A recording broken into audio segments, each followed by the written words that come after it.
Barnaby Rudge by Charles Dickens, Chapter 47. In the exhaustless catalogue of heaven's mercies to mankind, the power we have of finding some germs of comfort in the hardest trials must ever occupy the foremost place, not only because it supports and upholds us when we most require to be sustained, but because in the source of consolation there is something, we have reason to believe, of the divine spirit, something of that goodness which detects amidst our own evil doings a redeeming quality, something which even in our fallen nature we possess in common with the angels, which had its being in the old time when they trod the earth, and lingers on it yet in pity. How often on their journey did the widow remember with a grateful heart that out of his deprivation Barnaby's cheerfulness and affection sprung.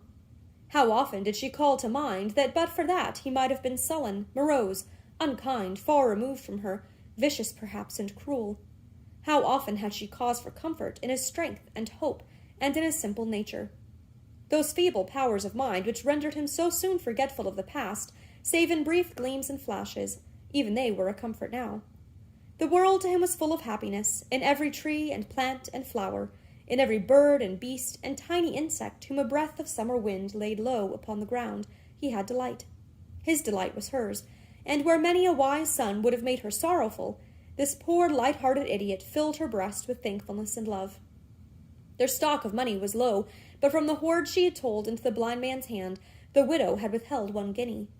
This, with the few pence she possessed besides, was to 2 persons of their frugal habits a goodly sum in bank. Moreover, they had Grip in company, and when they must otherwise have changed the guinea, it was but to make him exhibit outside an alehouse door, or in a village street, or in the grounds or gardens of a mansion of the better sort, and scores, who would have given nothing in charity, were ready to bargain for more amusement from the talking bird. One day, for they moved slowly, and although they had many rides in carts and wagons, were on the road a week, Barnaby, with Grip upon his shoulder and his mother following, begged permission at a trim lodge to go up to the great house, at the other end of the avenue, and show his raven. The man within was inclined to give them admittance, and was indeed about to do so, when a stout gentleman with a long whip in his hand, and a flushed face which seemed to indicate that he had had his morning's draught, rode up to the gate, and called in a loud voice, and with more oaths than the occasion seemed to warrant, to have it opened directly. "Who hast thou got here?" said the gentleman angrily, as the man threw the gate wide open and pulled off his hat. "Who are these, eh? Art a beggar woman?" The widow answered with a curtsy that they were poor travellers. "Vagrants," said the gentleman, "vagrants and vagabonds. Thee wish to be made acquainted with a cage, dost thee? The cage, the stocks and the whipping post? Where dost come from?" She told him in a timid manner, for he was very loud, hoarse, and red-faced, and besought him not to be angry, for they meant no harm, and would go upon their way that moment. "Don't be too sure of that," replied the gentleman. "We don't allow vagrants to roam about this place. I know what thou wantst. Stray linen drawing on hedges, and stray poultry, eh? What hast got in that basket, lazy hound?" "Grip, Grip, Grip, Grip the clever, Grip the wicked, Grip the knowing, Grip, Grip, Grip," cried the raven, whom Barnaby had shut up on the approach of the stern personage. "I'm a devil, I'm a devil, I'm a devil, never say die. Hurrah! Bow, wow, wow! Polly, put the kettle on, we'll all have tea." "Take the vermin out, scoundrel," said the gentleman, "and let me see him." Barnaby, thus condescendingly addressed, produced his bird, but not without much fear and trembling, and set him down upon the ground, which he had no sooner done than Grip drew 50 corks at least, and then began to dance, at the same time eyeing the gentleman with surprising insolence of manner, and screwing his head so much on one side that he appeared desirous of screwing it off upon the spot. The cork-drawing seemed to make a greater impression on the gentleman's mind than the raven's power of speech, and was indeed particularly adapted to his habits and capacity. He desired to have that done again, but despite his being very peremptory, and notwithstanding that Barnaby coaxed to the utmost, Grip turned a deaf ear to the request, and preserved a dead silence. "Bring him along," said the gentleman, pointing to the house.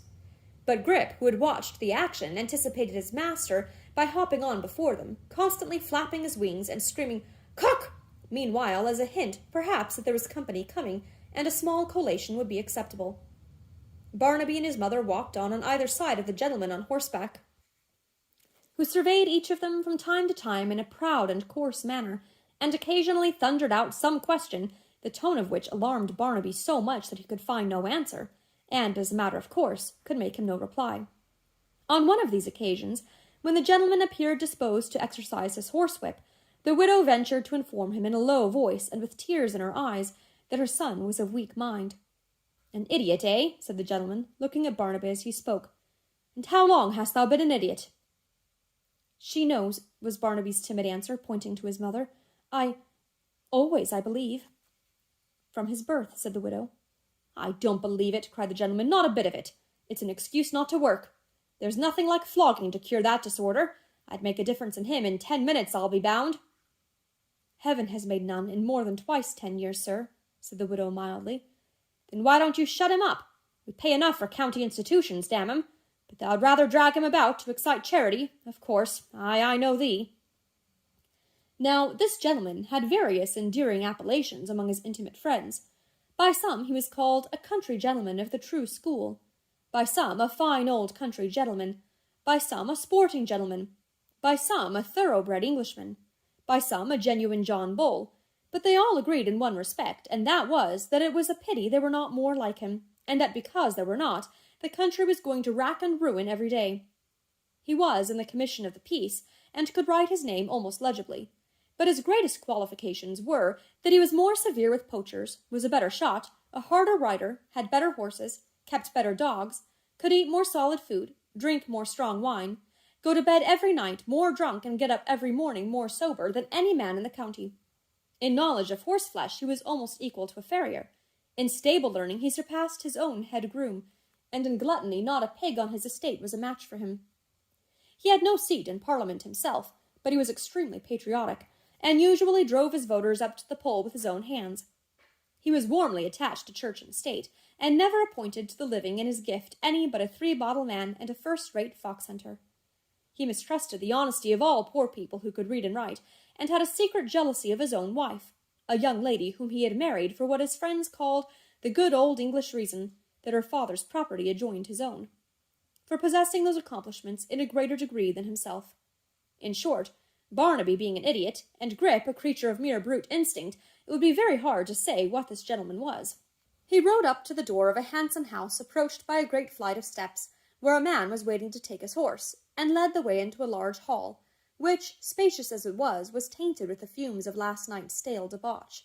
Greatcoats, riding-whips, bridles, top-boots, spurs, and such gear were strewn about on all sides, and formed, with some huge stag's antlers and a few portraits of dogs and horses, its principal embellishments. Throwing himself into a great chair, in which, by the by, he often snored away the night, when he had been, according to his admirers, a finer country gentleman than usual, he bade the man to tell his mistress to come down, and presently there appeared, a little flurried as it seemed, by the unwonted summons, a lady much younger than himself, who had the appearance of being in delicate health, and not too happy. "Here, thou'st no delight in following the hounds as an Englishwoman should have," said the gentleman. "See to this here, that'll please thee, perhaps." The lady smiled, sat down at a little distance from him, and glanced at Barnaby with a look of pity. "He's an idiot, the woman says," observed the gentleman, shaking his head. "I don't believe it." "Are you his mother?" asked the lady. She answered yes. "What's the use of asking her?" said the gentleman, thrusting his hands into his breeches pockets. "She'll tell thee so, of course. Most likely he's hired at so much a day. There, get on, make him do something." Grip, having by this time recovered his urbanity, condescended at Barnaby's solicitation to repeat his various phrases of speech, and to go through the whole of his performances with the utmost success. The corks and the never say die afforded the gentleman so much delight that he demanded the repetition of this part of the entertainment, until Grip got into his basket and positively refused to say another word, good or bad. The lady, too, was much amused with him, and the closing point of his obstinacy so delighted her husband that he burst into a roar of laughter and demanded his price. Barnaby looked as though he didn't understand his meaning. Probably he did not. "His price," said the gentleman, rattling the money in his pockets. "What dost want for him? How much?" "He's not to be sold," replied Barnaby, shutting up the basket in a great hurry and throwing the strap over his shoulder. "Mother, come away." "Thou seest how much of an idiot he is, book learner," said the gentleman, looking scornfully at his wife. "He can make a bargain. What dost want for him, old woman?" "He is my son's constant companion," said the woman. "He is not to be sold, sir, indeed." "Not to be sold," cried the gentleman, growing 10 times redder, hoarser, and louder than before. "Not to be sold?" "Indeed, no," she answered. "We have never thought of parting with him, sir, I do assure you." "He He was evidently about to make a very passionate retort, when a few murmured words from his wife happening to catch his ear, he turned sharply round and said, "Eh? What?" "We can hardly expect them to sell the bird against their own desire," she faltered, "if they prefer to keep him." "Prefer to keep him," he echoed. "These people who go tramping about the country, a-pilfering and vagabondizing on all hands, prefer to keep a bird when a landed proprietor and a justice asks his price? That old woman's been to school, I know she has. Don't tell me no," he roared to the widow. "I say yes." Barnaby's mother pleaded guilty to the accusation, and hoped there was no harm in it. "No harm," said the gentleman. No harm, ye old rebel, not a bit of harm. If my clerk was here, I'd set ye in the stocks, I would, or lay ye in jail for prowling up and down on the lookout for petty larcenies, ye limb of a gypsy. Here, Simon, put these pilferers out. Shove 'em into the road, out with 'em. You don't want to sell the bird, ye that come here to beg, don't ye? If ye ain't out in double quick, set the dogs upon 'em." They waited for no further dismissal, but fled precipitately, leaving the gentleman to storm away by himself, for the poor lady had already retreated, and making a great many vain attempts to silence Grip, who, excited by the noise, drew corks enough for a city feast as they hurried down the avenue, and appeared to congratulate himself beyond measure on having been the cause of the disturbance. When they had nearly reached the lodge, another servant, emerging from the shrubbery, feigned to be very active in ordering them off, but this man put a crown into the widow's hand, and whispering that his lady sent it, thrust them gently from the gate. This incident only suggested to the widow's mind when they halted at an alehouse some miles further on, and heard the justice's character as given by his friends, that perhaps something more than capacity of stomach and tastes for the kennel and the stable were required to form either a perfect country gentleman, a thoroughbred Englishman, or a genuine John Bull, and that possibly the terms were sometimes misappropriated, not to say disgraced. She little thought then that a circumstance so slight would ever influence their future fortunes, but time and experience enlightened her in this respect. "Mother," said Barnaby, as they were sitting next day in a wagon which was to take them within 10 miles of the capital, "we're going to London first, you said. Shall we see that blind man there?" She was about to answer, "Heaven forbid," but checked herself, and told him, no, she thought not. Why did he ask? "He's a wise man," said Barnaby, with a thoughtful countenance. "I wish that we may meet with him again. What was it that he said of crowds? That gold was to be found where people crowded, and not among the trees and in such quiet places. He spoke as if he loved it. London is a crowded place. I think we shall meet him there." "But why do you desire to see him, love?" she asked. "Because," said Barnaby, looking wistfully at her, "he talked to me about gold, which is a rare thing, and say what you will, a thing you would like to have, I know. And because he came and went away so strangely, just as white-headed old men come sometimes to my bed's foot in the night, and say what I can't remember when the bright day returns. He told me he'd come back. I wonder why he broke his word." "But you never thought of being rich or gay before, dear Barnaby. You have always been contented." He laughed, and bade her say that again, then cried, "Aye, oh yes," and laughed once more. Then something passed that caught his fancy, and the topic wandered from his mind and was succeeded by another just as fleeting. But it was plain from what he had said, and from his returning to the point more than once that day, and on the next, that the blind man's visit, and indeed his words, had taken strong possession of his mind. Whether the idea of wealth had occurred to him for the first time on looking at the golden clouds that evening, and images were often presented to his thoughts by outward objects quite as remote and distant, or whether their poor and humble way of life had suggested it by contrast long ago, or whether the accident, as he would deem it, of the blind man's pursuing the current of his own remarks had done so at the moment, or he'd been impressed by the mere circumstance of the man being blind, and therefore unlike anyone with whom he had talked before, it was impossible to tell. She tried every means to discover, but in vain, and the probability is that Barnaby himself was equally in the dark. It filled her with uneasiness to find him harping on this string, but all that she could do was to lead him quickly to some other subject, and to dismiss it from his brain. To caution him against their visitor, to show any fear or suspicion in reference to him, would only be, she feared, to increase that interest with which Barnaby regarded him, and to strengthen his desire to meet him once again. She hoped, by plunging into the crowd, to rid herself of her terrible pursuer, and then, by journeying to a distance and observing increased caution if that were possible, to live again unknown, in secrecy and peace.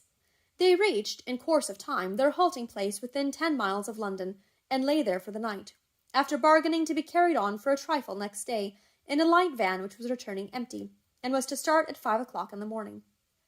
The driver was punctual, the road good, save for the dust, the weather being very hot and dry, and at 7 in the forenoon of Friday the 2nd of June, 1780, they alighted at the foot of Westminster Bridge, bade their conductor farewell, and stood alone, together, on the scorching pavement.